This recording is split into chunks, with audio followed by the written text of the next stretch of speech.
How to make animated social media post. Hello guys, in today's video I'm going to show you how to make animated post for your social media platform. So all what you have to do is go to Canva app like this, and it will take you to this page.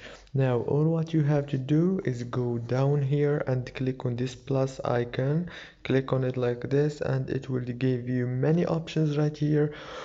You should choose the animated social media and wait a few seconds. It will take you to this page right here, and here you will find the animated social media graphic designs. As you can see, there is the premium ones and also the free ones here. As you can see, let's choose this one, for example, click on it, and now as you can see, it's animated video. You can edit it as you want.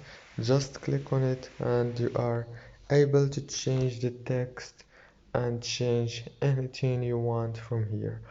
And as you can see, it's very easy. As you can see, don't forget to like and subscribe.